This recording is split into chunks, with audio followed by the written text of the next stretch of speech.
everyone, welcome back to my channel. Today I'll be taking a look at all the groups of the upcoming Euro 2020 tournament, and I'm going to pick out the most exciting fixtures, and I'll be previewing how I think each match will go down.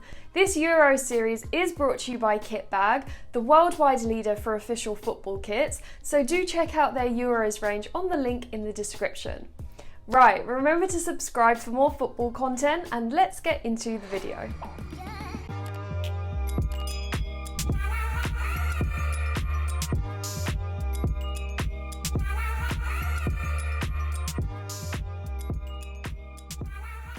Right, the first exciting fixture I'm going to talk about is Croatia versus England.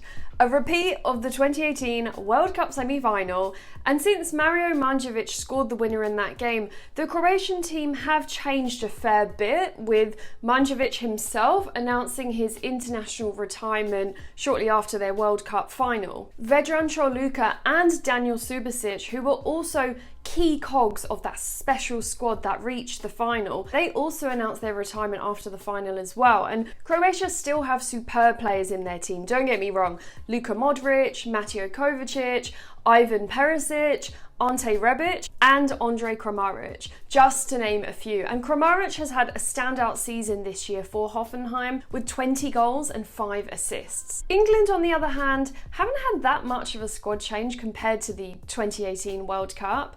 The same 6 to 7 players will be in that starting 11, with a mix of new names that have emerged since then. I expect Mason Mount, Phil Foden, Jadon Sancho and Declan Rice as well to be heavily involved in this tournament, and I feel England's slight issue is still their defence. A centre-back pairing of Maguire and Stones, it doesn't instill the most confidence in me personally, but will it be enough to go far in the tournament? Yeah, I think so, because, you know, we've got Kane, Rashford and the other players that I've mentioned earlier, and I think England will quite simply outscore teams instead of relying on a solid defence. As a prediction for this game, I expect a fairly end-to-end contest, especially with 2 lethal finishers for each side, combined with a very good midfield. I do think England will just edge it and they'll scrape 2-1 in the final 10 minutes or so. Another fixture I'm really looking forward to is England versus Scotland, and this is going to be quite the game. For one of the oldest football rivalries in world football, I'm expecting crunching tackles and heated passion, and head-to-head it's actually quite a close call. England have won 48 times while Scotland have won 41 times in their 114 meetings, and Scotland will be itching to beat England, I think, considering the fact that the last time they beat England was actually in 1999, I believe, ironically in the Euros itself. So there's no better time than now for Scotland to really show up for victory, and I've already discussed England's team, of course, and their strengths and weaknesses and how their team will look.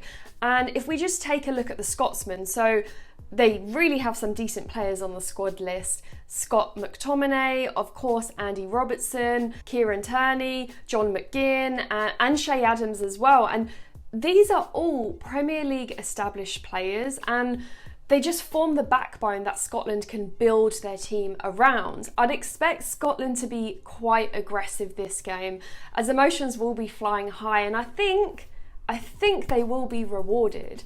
But I'm still predicting a 1-1 draw from the game. It will be exciting though. Okay, next up, let's talk about another guaranteed thriller. France versus Germany. 2 heavyweights of international football. I mean, even though they are both very big teams, they have been going in opposite directions since the last World Cup. Germany, they got humiliated and knocked out in a pretty easy group, whilst France have obviously won the whole thing and became world champions. Germany haven't been the same beast that they were since then, with a few embarrassing defeats, for example, that 2-1 loss to North Macedonia, and this was definitely one of their low points, and it just highlights, I guess, their fall from grace. France, on the other hand, they have maintained an upwards trajectory, and rightfully so, they're one of the favourites for this tournament. Now, for the Euros, France have decided to call up Karim Benzema, and this is the first time he's been called up since 2015, and I think it just adds to their star-studded attack. And The French team is largely the same, bar the call-up of obviously Jules Koundé, as this will be his first international tournament. After all, why would Deschamps feel the need to change the world champions? I'd say they probably have the best squad in the world and the most depth in each position to replace any potential injury, and they can just adapt to any situation. Germany, on the other hand, they still have a very good team, but it seems like fans have just lost confidence in Joachim Löw. I mean, Löw finally decided to recall Thomas Müller and Mats Hummels after leaving them out for the last 2 years. I expect Müller to be a really big addition to the squad. He's made 29 goal contributions in 32 games. He'll add that much needed creativity and lethal instincts that they look like they've been missing. Hummels, he'll also help to just tighten up the defence, and if Löw gets his teams right, then Germany could be a dark horse for this Euro tournament, I feel. With regards to this game in particular, I suspect that France's quality will just enable them to dominate the game at ease. I think it will be a comfortable 3-1 win for France. Right, next up, let's talk about another game I'm looking forward to. France versus Portugal. Another rematch of a big game, this time the Euro 2016 final.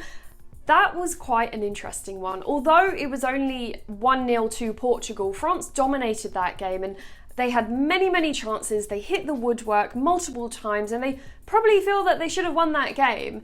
And if you're Portugal and you see Ronaldo forced off due to an early injury, you really are fearing for the worst. But Portugal dealt with it quite well, and Eder came on and obviously took his chance in extra time. The rest is history. Now, Portugal have since levelled up with the emergence of Bruno Fernandes, Ruben Dias, João Felix, João Cancelo, and also Bernardo Silva, and obviously Cristiano Ronaldo. And that makes Portugal one of the most technically gifted teams in the world, in my opinion. They should be a nightmare to play against, and France and Portugal did play in the Nations League in November of last year, and France came away with a 1-0 win. But the game was very even and it could have gone either way. So this encounter in the Euros will also be quite tough to call. Given the quality of both sides, I really do feel it will be a closely contested draw. I see it finishing 1-1. Now, the last exciting fixture I'm going to talk about is Portugal versus Germany. Now, we've already discussed both of these squads, so I'll try and keep it brief. Now, the last time these teams played against each other was in the 2014 World Cup in the group stages, and Germany thrashed Portugal 4-0. And this was, of course, the year that Germany won the World Cup itself, so they were very dominant, but the tide has changed massively in those 7 years. At this moment in time, Portugal just have too much for Germany to handle, so I predict that Portugal will give them a thrashing of 3-0 or so, and I think Germany will be hard-pressed to even score 1 goal.